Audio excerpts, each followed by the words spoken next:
ভাল লাগিছে ৰিজাল্টটো পাই যথেষ্ট আনন্দিত আৰু যিখিনি ভাবিছিলোঁ সেইমতে পদটো লাভ কৰিবলৈ সক্ষম হৈছোঁ।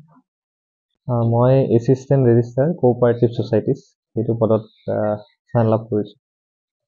তেনেকৈ ঘণ্টা হিচাপত একো গণা নাই বা ধৰক পৰীক্ষাৰ আগত একদম ভালকৈ প্ৰিপাৰেশ্যন কৰিছিলোঁ, প্ৰিলিমছৰ আগত হওক বা মেইনছৰ আগত হওক সেই 1-2 মাহ একদম ভালকৈ প্ৰিপাৰেশ্যন কৰিছিলোঁ। কিন্তু তাৰ আগতো যিখিনি সময় পাইছোঁ সেইখিনি মতে পঢ়ি গৈছোঁ। কেতিয়াবা 1 ঘণ্টা হ'লে 1 ঘণ্টা, কেতিয়াবা 2 ঘণ্টা হ'লে 2 ঘণ্টা, ডেইলি পঢ়ি গৈছোঁ আৰু কেতিয়াবা নহৈছিল কেতিয়াবা হৈছিল, এনেকৈ কোনো নিৰ্দিষ্ট সময় নাছিল। মানে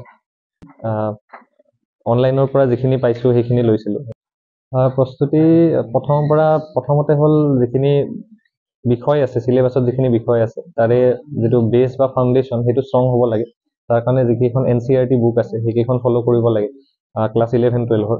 মই যিহেতু ছায়েন্সৰ ষ্টুডেণ্ট, গতিকে মই আৰ্টছৰ 11-12 পঢ়া নাছিলোঁ আগতে, তো মোৰ কাৰণে সেইখিনি অলপ নতুন অভিজ্ঞতা আছিল। প্ৰথমতে মই সেইখিনি পঢ়ি সেইখিনি বিল্ড কৰি ল'লোঁ। তাৰপিছত যিখিনি কিছুমান ষ্টেণ্ডাৰ্ড বুক থাকে পলিটিকেল ছায়েন্সৰ হওক, হিষ্ট্ৰীৰ হওক, জিঅ'গ্ৰাফীৰ হওক, সেইখিনি পঢ়িছিলোঁ। মোৰ ঘৰৰ সকলো মানে পৰিয়ালৰ যিখিনি সদস্য আছে, মা দেউতা ভণ্টি আৰু লগত মোৰ মামাহঁতৰ গোটেই পৰিয়ালখিনি, কাৰণ তেওঁলোকে সদায় সহায় সহযোগিতা আগবঢ়াই আহিছে।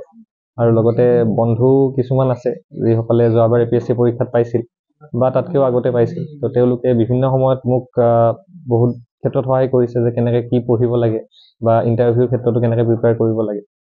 তেওঁলোককে মই ধন্যবাদ জনাব বিচাৰিছোঁ। মই ক্লাছ 10লৈকে শংকৰদেৱত পঢ়া, তাত ক্লাছ 10লৈকে অসমীয়া মাধ্যমত, তাৰপিছত ইংৰাজী মাধ্যমত পঢ়া হাই ছেকেণ্ডাৰীৰ পৰা।